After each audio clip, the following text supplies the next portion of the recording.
കാലിന് പരിക്കേറ്റു. പിന്നീട് സർജറികൾ, മരുന്നിന്റെ ലോകം. ഡോക്ടർമാർ അന്നു മുതൽ നിർദ്ദേശിച്ചത് കഠിനമായ യാത്രകളും മറ്റും പാടില്ല എന്ന്.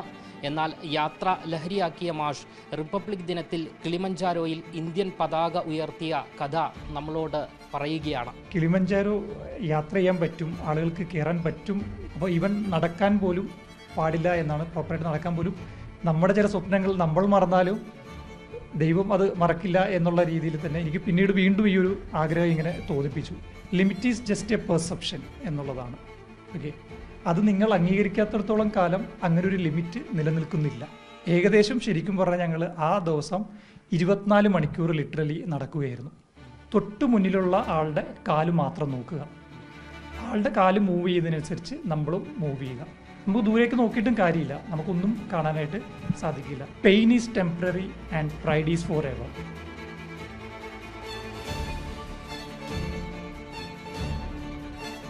നമസ്കാരം. മനസ്സിൽ കുറിച്ചിട്ട സ്വപ്നം പൂവണിയാൻ കാലിൻ്റെ പരിമിതികളെ മറികടന്നുകൊണ്ട് ആഫ്രിക്കയിലെ കിളിമഞ്ചാരോ കീഴടക്കിയ ഒരാളെയാണ് മറുനാട് നിന്ന് പരിചയപ്പെടുത്തുന്നത്. നെടുമങ്ങാട് ഗവൺമെൻറ് കോളേജിലെ അധ്യാപകനായ ഡോക്ടർ രതീഷ് കൃഷ്ണന് ശരീരത്തിനേറ്റ പരിക്കുകൾ മനസ്സിന് ഏറ്റിരുന്നില്ല. യാത്രകൾ മാത്രമായിരുന്നു മനസ്സിൽ. ജീവിതത്തിലെ ആ നിമിഷത്തിലുണ്ടായ അപകടത്തിൽ കാലിന് പരിക്കേറ്റു. പിന്നീട് സർജറികൾ, മരുന്നിൻ്റെ ലോകം. ഡോക്ടർമാർ അന്നു മുതൽ നിർദ്ദേശിച്ചത് കഠിനമായ യാത്രകളും മറ്റും പാടില്ല എന്ന്. എന്നാൽ യാത്ര ലഹരിയാക്കിയ മാഷ് റിപ്പബ്ലിക് ദിനത്തിൽ കിളിമഞ്ചാരോയിൽ ഇന്ത്യൻ പതാക ഉയർത്തിയ കഥ നമ്മളോട് പറയുകയാണ്. കിളിമഞ്ചാരോ യാത്ര ചെയ്യാൻ പറ്റും, ആളുകൾക്ക് കയറാൻ പറ്റും എന്നൊരു തോന്നൽ ആദ്യം വരുന്നത് 2023 ഇപ്പോഴത്തെ തൃശ്ശൂർ ജില്ലാ കളക്ടറായ അർജുൻ പാണ്ഡ്യൻ സാറ് കയറിയ വാർത്ത കണ്ടപ്പോഴാണ്. അപ്പം അന്നൊരു ആഗ്രഹം തോന്നി. അതുവരെ നമുക്ക് രജനീകാന്തിൻ്റെ എന്തിരൻ സിനിമയിലെ പാട്ട് മാത്രമായിരുന്നു കിളിമഞ്ചാരോ. അപ്പോൾ അന്ന് കയറിയപ്പോഴാണ് നമ്മൾ മനസ്സിലാക്കുന്നത്, ഓക്കെ, ആളുകൾക്ക് ഇങ്ങനെ കയറാൻ പറ്റും, എങ്കിൽ എനിക്കും ഒന്ന് കയറണമെന്നൊരു ആഗ്രഹം അന്ന് തോന്നിയത്. പക്ഷേ അപ്പോൾ തന്നെ ഞാൻ റിയലൈസ് ചെയ്തു എൻ്റെ കാലിൻ്റെ ലിമിറ്റേഷൻ.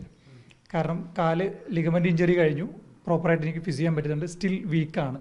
അപ്പോൾ ഈവൻ നടക്കാൻ പോലും പാടില്ല എന്നാണ്, പ്രോപ്പറായിട്ട് നടക്കാൻ പോലും ബുദ്ധിമുട്ട് നേരിടുന്ന ഒരു സാഹചര്യത്തിൽ ഞാൻ പിന്നെ ആ ആഗ്രഹം കുഴിച്ചു മൂടി. ശരിക്കും പറഞ്ഞാൽ ഡോക്ടർ പറഞ്ഞു നടക്കാൻ പാടില്ല. ഡോക്ടർ പറഞ്ഞേക്കുന്നത് ഹൈ ഇമ്പാക്റ്റ് ആക്ടിവിറ്റി ഒന്നും ചെയ്യരുത്, അത് കൂടുതൽ സ്ട്രെയിൻ കൊണ്ടുവരികയുള്ളൂ എന്നാണ് പറഞ്ഞത്. അപ്പോൾ അന്നോട്ട് വീണ്ടും മുട്ടിന് വേദന വന്നു തുടങ്ങി. അപ്പോൾ അതിനുശേഷം വീണ്ടും MRI സ്കാൻ എടുത്തപ്പോഴേക്കും മുട്ടിന് തേയ്മാനം നല്ലപോലെ 4th ഗ്രേഡ് ആയിരിക്കുക. പക്ഷേ മുട്ട് മാറ്റിവെക്കാൻ പ്രായം ആയിട്ടുമില്ല. അപ്പോൾ ഡോക്ടർ പറഞ്ഞു തൽക്കാലം HTO എന്നൊരു സർജറി ചെയ്യാം, മുട്ടിൻ്റെ അലൈൻമെൻറ്റ് മാറ്റുന്ന തരത്തിൽ. അപ്പോൾ അത് ഓക്കെ എങ്കിൽ ഞാൻ നെക്സ്റ്റ് ഇയർ അത് ചെയ്യാൻ വിധേയനായി. പിന്നീട് ഞാൻ ഈ സ്വപ്നങ്ങളെല്ലാം അടച്ചു വെച്ചു. പക്ഷേ ഒരു പോയിന്റ് കഴിഞ്ഞപ്പോഴേക്കും മറ്റേ തട്ടത്തിൻ മറയത്ത് സിനിമയിൽ പറയുന്ന പോലെ നമ്മുടെ ചില സ്വപ്നങ്ങൾ നമ്മൾ മറന്നാലും ദൈവം അത് മറക്കില്ല എന്നുള്ള രീതിയിൽ തന്നെ എനിക്ക് പിന്നീട് വീണ്ടും ഈ ഒരു ആഗ്രഹം ഇങ്ങനെ തോന്നിപ്പിച്ചു. അപ്പോൾ ആ ഒരു സമയത്ത് തന്നെയാണ് ഷെയ്ഖ് ഹസൻ ഖാൻ്റെ ഈ ഒരു റീൽ ഞാൻ കാണുന്നത്. ആൾ ഒരു ടീമിനെയും കൊണ്ട് കിളിമഞ്ചാരോ പോകാനായിട്ട് പ്ലാൻ ഇടുന്നുണ്ട്. ഓക്കെ, അത് ഈ ജനുവരി 26 റിപ്പബ്ലിക് ഡേ അനുബന്ധിച്ച് 77ാമത് റിപ്പബ്ലിക് ഡേ അനുബന്ധിച്ച് അവിടെ എത്തുന്ന രീതിയിലാണ് പ്ലാൻ ചെയ്യുന്നത്. അപ്പോൾ ഞാൻ വിചാരിച്ചെങ്കിൽ അതിൽ പോയേക്കാം. നമ്മളിങ്ങനെ ലക്ഷ്മണരേഖ വരച്ച് നമ്മൾ ഇട്ടിട്ട് കാര്യമില്ല, നമ്മൾ ഈ ട്രാപ്പ് പൊട്ടിച്ച് പുറത്തു പോയാൽ മാത്രമേ കാര്യമുള്ളൂ. You have to go beyond the limits. ഞാൻ അത് തന്നെയാണ് എന്നോട് പറഞ്ഞത്. അപ്പോൾ അതിന് വേണ്ടിയിട്ട് പിന്നീട് ഞാൻ പ്രയത്നം തുടങ്ങി. എൻ്റെ മുന്നിലൊരു 1.5 മാസമേ ഉണ്ടായിരുന്നുള്ളൂ. പിന്നീട് ഞാൻ ലേറ്റായിട്ട് അറിയുന്നത് 1.5 മാസമേ ഉണ്ടായിരുന്നുള്ളൂ. അപ്പോൾ ഞാൻ വിചാരിച്ചു എൻ്റെ ഈ കാല് എനിക്കൊരു വീക്ക്നെസ്സാണ്. അപ്പോൾ ഞാൻ തീരുമാനിച്ചു അതിന്ന് പറ്റുന്ന പോലെ മാക്സിമം സ്ട്രെങ്ത് ചെയ്യാം. അപ്പോൾ അതിൻ്റെ ഭാഗമായിട്ട് ഞാൻ ട്രെയിനിങ് സ്റ്റാർട്ട് ചെയ്തു. ഓക്കെ, രാവിലെ ഞാൻ നടക്കാൻ പോകുന്നു, മ്യൂസിയം കനകുന്ന റൂട്ടിൽ നടക്കാൻ പോകുന്നു. ഈവനിങ് ഞാനിവിടെ ജിമ്മിൽ ചേർന്നിട്ട് ഞാൻ അവിടെ അതിൻ്റെ വർക്കൗട്ടും ചേർന്നു. അപ്പോൾ ഇങ്ങനെ ആ ഒരു പ്രിപ്പറേഷൻ ഡെവലപ്പ് ചെയ്ത് കൊണ്ടുവന്ന് എന്നെ മാക്സിമം അതിനുവേണ്ടി സെറ്റാക്കുക എന്നുള്ളതായിരുന്നു എൻ്റെ ലക്ഷ്യം. അതുവഴി എനിക്ക് എൻ്റെ ചുറ്റുമുള്ളവരെ ഞാൻ പറയാൻ ആഗ്രഹിക്കുന്ന ഇതാണ്, നമ്മളിൽ തന്നെ ഒരു റെസ്ട്രിക്ഷൻ വയ്ക്കരുത്. ഞാൻ എൻ്റെ മനസ്സിൽ ഇങ്ങനെ പറഞ്ഞുകൊണ്ടിരുന്ന കാര്യങ്ങൾ ഞാൻ പറയാം. Limit is just a perception എന്നുള്ളതാണ്. ഓക്കെ, അത് നിങ്ങൾ അംഗീകരിക്കാത്തിടത്തോളം കാലം അങ്ങനെ ഒരു ലിമിറ്റ് നിലനിൽക്കുന്നില്ല. അപ്പോൾ അതാണ് ഞാനിവിടെ ചെയ്യാനായിട്ട് ആഗ്രഹിച്ചത്. എൻ്റെ ലിമിറ്റേഷൻ എല്ലാവരും പറഞ്ഞത് മുട്ടാണ്, വേദനയാണ്, കയറാൻ പറ്റില്ല എന്നുള്ളതാണ്. അപ്പോൾ ആ ലിമിറ്റ് ഞാൻ അംഗീകരിച്ചില്ല.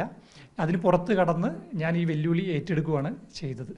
എപ്പോഴാണ് യാത്ര പുറപ്പെട്ടത്? ഇവിടുന്ന് ഞാൻ ആദ്യം ബോംബെക്ക് പോയി. ജനുവരി 15 ബോംബെക്ക് പോയി. ബോംബെയിൽ നിന്ന് 16 തീയതി കിളിമഞ്ചാരോ, 16 തീയതി രാത്രി കിളിമഞ്ചാരോ എത്തി.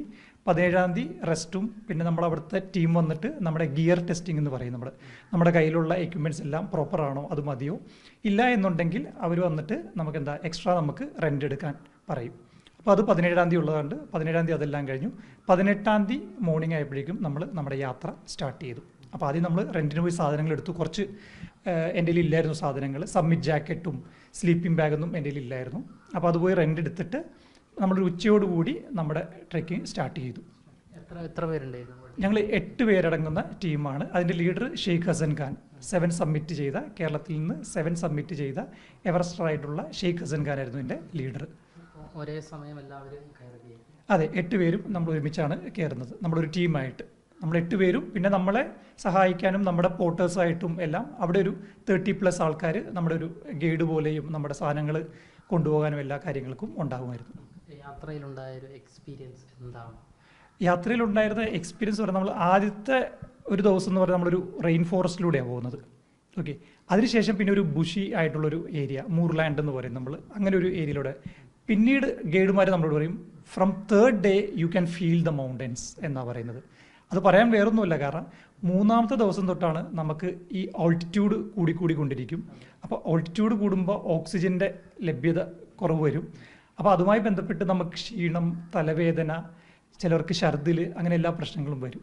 അപ്പോൾ 3-ാമത്തെ ദിവസം തൊട്ടാണ് ശരിക്കും പറഞ്ഞാൽ അവർ പറഞ്ഞ യഥാർത്ഥ ട്രെക്കിങ് തുടങ്ങുന്നത്.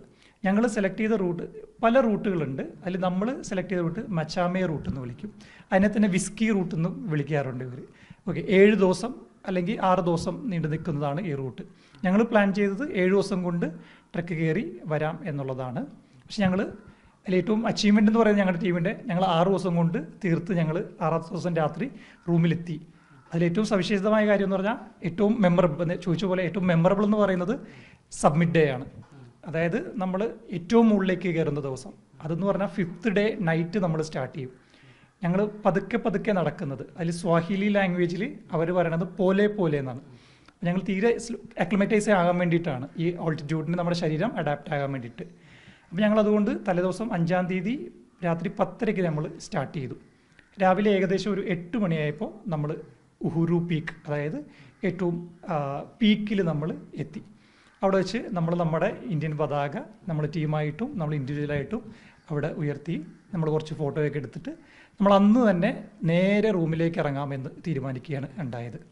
ഏകദേശം ശരിക്കും പറഞ്ഞാൽ ഞങ്ങൾ ആ ദിവസം 24 മണിക്കൂർ ലിറ്ററലി നടക്കുകയായിരുന്നു. സാധാരണ അതിനിടയ്ക്ക് ഒരു ക്യാമ്പുണ്ട്, ഒന്നില്ലെങ്കിൽ മില്ലേനിയൽ ക്യാമ്പ് അല്ലെങ്കിൽ മേക്ക ക്യാമ്പ് എന്ന് വിളിക്കും. ഇവിടെ നമുക്ക് സ്റ്റേ എടുക്കാം. എന്നിട്ട് പിറ്റേ ദിവസമാണ് പലരും ഹോട്ടൽ മുറികളിലേക്ക് പോകുന്നത്. ഞങ്ങൾ നേരെ സബ്മിറ്റ് ഡേ തുടങ്ങി എങ്ങനെയാണോ അത് നേരെ ഇറങ്ങി റൂമിലേക്ക് പോരാൻ വേണ്ടി തീരുമാനിക്കുമായിരുന്നു. അപ്പോൾ 24 hours നടന്നു. അതായിരുന്നു ഏറ്റവും വലിയൊരു എക്സ്പീരിയൻസ് എന്ന് പറയുന്നത്. ബിക്കോസ് ലാസ്റ്റ് ഡേ പ്രധാനപ്പെട്ടൊരു കാര്യം എന്ന് പറഞ്ഞാൽ, ഒന്ന് നമുക്ക് ഉറക്കമില്ല. സബ്മിറ്റ് ഡേയുടെ അന്ന് നമ്മൾ ഉറങ്ങുന്നില്ല, കാരണം രാത്രി 10:00 നമ്മൾ സ്റ്റാർട്ട് ചെയ്യുക. നമ്മൾ ഡിന്നർ കഴിക്കുന്നത് വൈകുന്നേരം 4-4:30 ആകുമ്പോൾ നമ്മൾ ഡിന്നർ കഴിക്കുക. പിന്നെ നമ്മളങ്ങനെ ഭക്ഷണം കഴിക്കുന്നില്ല. പിന്നെ ഇത്രയും ദിവസം 6 ദിവസം നമ്മളവിടെ ഉണ്ടെങ്കിലും നമ്മുടെ ഉറക്കമൊന്നും പ്രോപ്പർ ആവില്ല. ഈ ഓൾട്ടിറ്റ്യൂഡ് വരുമ്പോൾ ഉറക്കമില്ലായ്മ വരും. നമ്മൾ ഏകദേശം 1 മണിക്കൂർ 2 മണിക്കൂറൊക്കെ മാക്സിമം ഉറങ്ങുള്ളൂ. അപ്പോൾ ഈ എല്ലാ ക്ഷീണത്തോടും കൂടിയാണ് നമ്മുടെ സബ്മിറ്റ് പുഷ് എന്നാണ് നമ്മളതിനെ വിളിക്കണം, സബ്മിറ്റ് പുഷ് ചെയ്യുന്നത്. അത് തന്നെ വേറൊരു പ്രശ്നം എന്ന് വെച്ചാൽ, ഞങ്ങൾ കയറിയ സമയത്ത് നല്ല കാറ്റായിരുന്നു, നല്ല തണുത്ത കാറ്റ്. നല്ല തണുത്ത കാറ്റാണ്. നമുക്ക് ഓരോ കാല് വയ്ക്കുന്നത് വലിയ പ്രയാസപ്പെട്ടാണ് നമ്മൾ ഓരോ കാല്. അപ്പോൾ നമ്മൾ വേറെ ഒന്നും ചിന്തിക്കില്ല അവിടെ. ഇപ്പം ഞങ്ങളുടെ ടീമിനോട് പറഞ്ഞുകൊണ്ടിരുന്നത്, തൊട്ട് മുന്നിലുള്ള ആളുടെ കാല് മാത്രം നോക്കുക, ആളുടെ കാല് മൂവ് ചെയ്യുന്നതിനനുസരിച്ച് നമ്മളും മൂവ് ചെയ്യുക.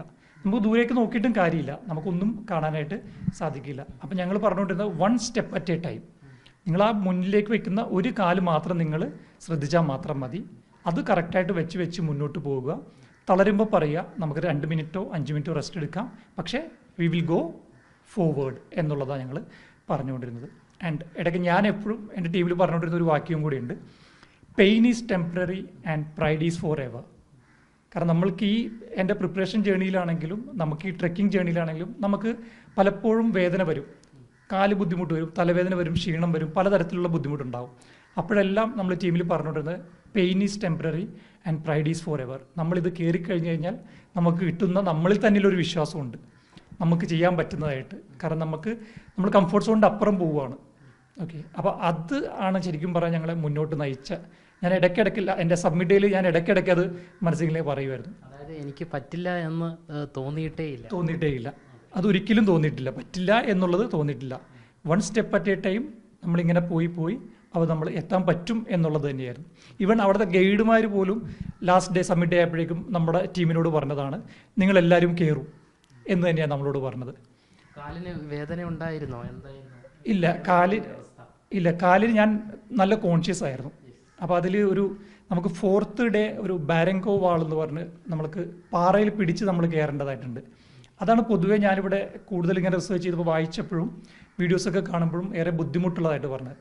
അപ്പോൾ ഞാൻ അതിൽ ചെയ്തത് എന്താണെന്ന് വെച്ചാൽ എൻ്റെ ഇടത്തെ കാലാണ് പ്രശ്നം. അപ്പോൾ ഞാൻ ഇടത്തെ കാലിന് അധികം സ്ട്രെയിൻ കൊടുക്കാതെ ഞാൻ വലത്തെ കാല് യൂസ് ചെയ്താണ്. ഇപ്പോൾ ചില സമയത്ത് നമുക്ക് ഇടത്തെ കാല് പൊക്കി വയ്ക്കേണ്ടി വരും. അപ്പോൾ ഞാനത് അഡ്ജസ്റ്റ് ചെയ്ത് ഇടത്തെ കാല് ചെറിയ രീതിയിൽ മാത്രമേ പൊക്കി വയ്ക്കുകയുള്ളൂ. ബാക്കി വലത്തെ കാലാണ് കൂടുതലും യൂസ് ചെയ്തുകൊണ്ടിരുന്നത്. ഇത് ശ്രദ്ധിക്കാനായിട്ടുള്ള കാരണം വേറൊന്നുമല്ല, എൻ്റെ ഒരു അങ്കിൾ ഇവിടെ ഡോക്ടറാണ്, VSSC റിട്ടയർ ചെയ്ത ഡോക്ടറാണ്. അപ്പോൾ എൻ്റെ ആദ്യത്തെ ആറ്റിറ്റ്യൂഡ് എന്ന് പറയുന്നത് കാല് പോയാലും ഞാൻ കയറും എന്നുള്ളതായിരുന്നു. അതൊരു നെഗറ്റീവ് ചിന്തയാണെന്നുള്ളത് മാമൻ പറഞ്ഞു തരുമ്പോഴാണ് മനസ്സിലായി. മാമൻ പഴയ സോൾജിയറായിരുന്നു, സിയാച്ചിൻ ഗ്ലേഷ്യറിലേക്ക് വർക്ക് ചെയ്ത. അപ്പോൾ മാമനാ പറഞ്ഞ അത് റോങ് ചിന്തയാണ്. നീ ചിന്തിക്കേണ്ടത് ഒരു സോൾജിയർ എന്ന് പറയുന്നത് ഒരു യുദ്ധത്തിന് പോയിട്ട് തിരിച്ചു വരുന്ന ആളാണ് യഥാർത്ഥ സോൾജിയർ. അപ്പം നീ ഇതിനെ കാണേണ്ടത് നീ ക്ലൈമ്പിന് പോയി കഴിഞ്ഞ് കാലിന് പരിക്ക് പറ്റാതെ നീ തിരിച്ചിവിടെ എത്തണം.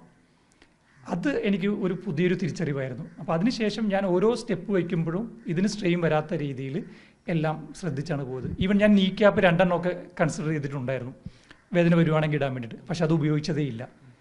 ആൻഡ് അതെനിക്ക് ഭയങ്കരമായിട്ട് എനിക്കിപ്പോൾ മൊത്തത്തിൽ എൻ്റെ ഒരു ആരോഗ്യത്തിനെ പറ്റി എനിക്കൊരു കോൺഫിഡൻസ് ശരിക്കും പറഞ്ഞാൽ കൂടി എന്നുള്ളതാണ്. ഏറ്റവും മുകളിലെത്തി ആകാശത്ത് ഇന്ത്യയുടെ പതാക ഉയർത്തിയപ്പോൾ കണ്ണിൽ നിന്നും കണ്ണുനീർ ഉതിർന്നു. എന്തായിരുന്നു ഒരു അവസ്ഥ? എന്തായിരുന്നു? ശരിക്കും ആനന്ദാശ്രു വന്നു, കണ്ണ് നിറഞ്ഞു എന്ന് മാത്രമല്ല കണ്ണുനീര് വന്നു ശരിക്കും പറഞ്ഞാൽ.